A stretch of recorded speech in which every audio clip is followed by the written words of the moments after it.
नवंबर के यही दिन चल रहे थे जब 1962 के युद्ध में चीन से हमें शर्मनाक हार मिली। और यह शर्मनाक हार इसलिए थी क्योंकि यह युद्ध चीन ने शुरू किया और उसी ने खत्म कर दिया। 1 महीने तक युद्ध चला और जब चीन ने अपने मकसद को हासिल कर लिया तो अपनी तरफ से युद्ध रोकने का ऐलान कर दिया। अपनी तरफ से 21 अक्टूबर 1962 को चीन ने अचानक हमला किया था भारत पर और 1 महीने बाद 21 नवंबर 1962 को, यानी 21 नवंबर की ही तारीख, चीन ने एक तरफा सीज फायर का ऐलान कर दिया। तब चीन की सेना ने सीज फायर का ऐलान यह कहते हुए किया था कि 21 नवंबर 1962 से चाइनीज फ्रंटियर गार्ड चीन भारत सीमा पर गोलीबारी बंद कर देगी। 1 दिसंबर 1962 से चाइनीज फ्रंटियर गार्ड भारत और चीन के बीच मौजूद वास्तविक नियंत्रण रेखा से 20 किलोमीटर पीछे की स्थिति में वापस आ जाए, जो 7 नवंबर 1959 से भारत और चीन के बीच में मौजूद है। तब भारत के लिए यह शर्मनाक स्थिति से कम नहीं था, क्योंकि 20 अक्टूबर 1962 को चीन ने हमला किया और 24 अक्टूबर 1962 तक चीन भारतीय सीमा के 15 किलोमीटर अंदर तक पहुंच गया। अक्साई चीन के इलाके से लेकर उत्तर पूर्व में अरुणाचल प्रदेश तक चीन ने कब्जा कर लिया था और यहां तक कि चीन करीब करीब असम तक पहुंच गया था। इसी बीच चीन ने नेहरू को प्रस्ताव दिया कि अब दोनों देशों की सेनाएं जहां जहां हैं वहां से 20-20 किलोमीटर पीछे हट जाना चाहिए। चीन ने कह दिया कि वो अरुणाचल प्रदेश से पीछे हट रहा है, लेकिन अक्साई चीन में जो स्थिति है वैसी ही बनी रहेगी। यानी चीन ने भारत के इलाकों पर कब्जा करके एक तरह से नई एलएसी क्रिएट कर दी, लाइन ऑफ एक्चुअल कंट्रोल, और वो भी अपनी शर्तों पर। भारत कुछ नहीं कर पाया। उल्टे भारत को 1 महीने के युद्ध में अपनी जमीन गंवानी पड़ी, अपने सैनिक गंवाने पड़े। किसकी वजह से, किन गलत फैसलों की वजह से, आज आपको बताऊंगा विस्तार से। 1962 के युद्ध में भारत ने अपने करीब 3250 सैनिकों को खोया। अक्साई चीन की अपनी 43,000 वर्ग किलोमीटर की जमीन गंवा दी। 43,000 वर्ग किलोमीटर जितनी जमीन गंवाई वो किसी स्विट्जरलैंड जैसे देश के बराबर थी। मतलब एक स्विट्जरलैंड हमने चीन को के हाथों गंवा दिया। 21 नवंबर 1962 को चीन ने सीज फायर का ऐलान किया, लेकिन भारत के तत्कालीन प्रधानमंत्री जवाहरलाल नेहरू उससे 1 दिन पहले था। 1 दिन पहले, सोचिए, चीन हमला कर रहा है, उससे 1 दिन पहले तक हमारे प्रधानमंत्री देशवासियों को यह दिलासा दे रहे थे कि चीन को भारत से बाहर करने तक वो चैन से नहीं बैठेंगे। 20 नवंबर 1962 को ऑल इंडिया रेडियो पर नेहरू ने अपने भाषण में कहा था, नॉर्थ ईस्टर्न फ्रंटियर एजेंसी यानी अरुणाचल प्रदेश में बड़ी संख्या में चीन के सैनिक मार्च कर रहे हैं। हम वालेंग सेला खो चुके हैं और आज नेफा के छोटे शहर बॉम्डिला को भी खो दिया। हम तब तक चैन से नहीं बैठेंगे जब तक कि हमला करने वाले भारत से बाहर न चले जाएं या उन्हें खदेड़ न दिया जाए। मैं आप सभी को और विशेष रूप से असम में हमारे देशवासियों को यह साफ करना चाहता हूं, इस समय हम आपके साथ हैं। 1962 की शर्मनाक हार के विलेन सीधे सीधे जब आप इतिहास के पन्नों को खंगालिए तो उस वक्त के प्रधानमंत्री जवाहरलाल नेहरू नजर आते हैं।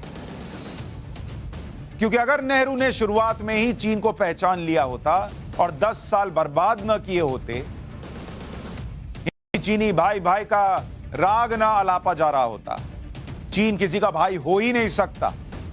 जो पटेल समझा रहे थे ये समझ लेते नेहरू, तो 1962 में चीन की हिम्मत नहीं होती कि वो भारत पर हमला कर देते।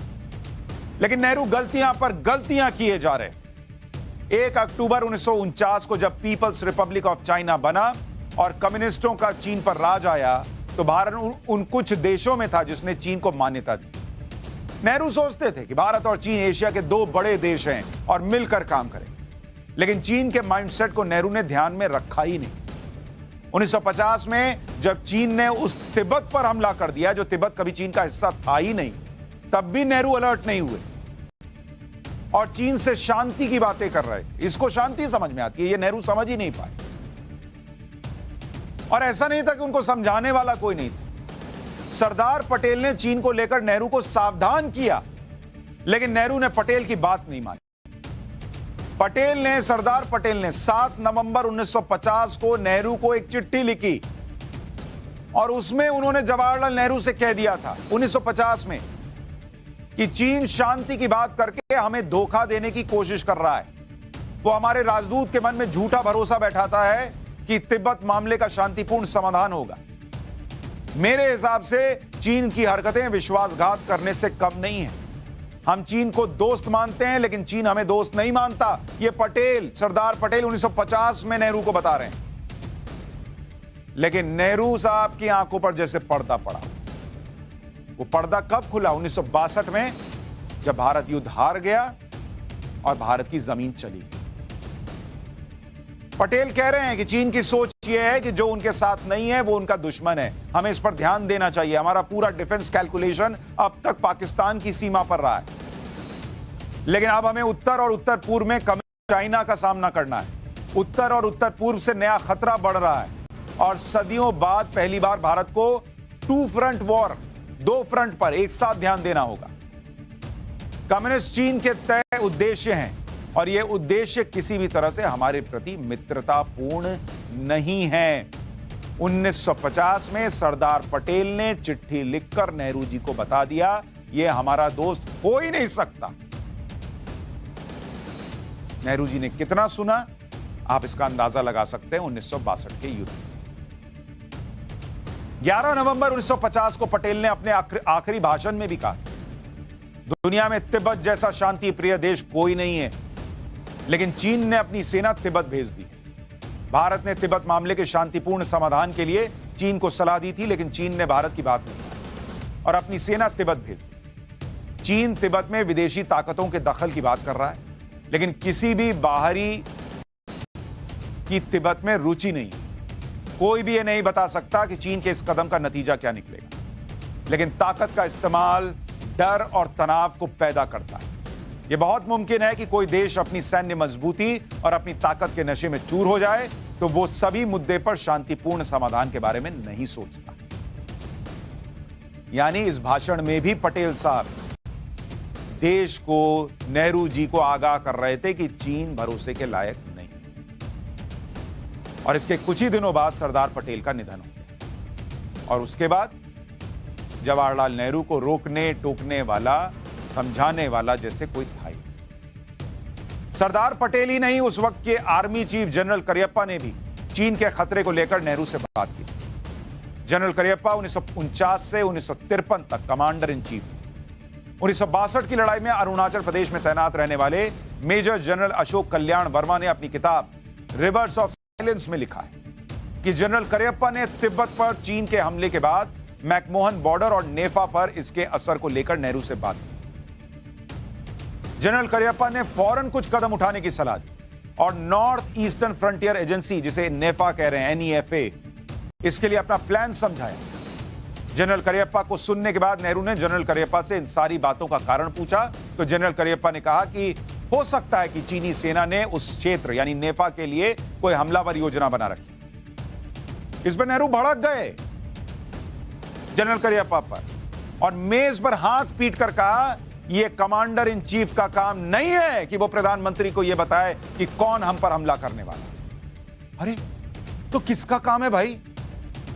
कमांडर इन चीफ बता रहा है कि हमला हो सकता है और नेहरू जी मेज पर हाथ पीट कर कह रहे हैं कि यह तुम नहीं बताओगे।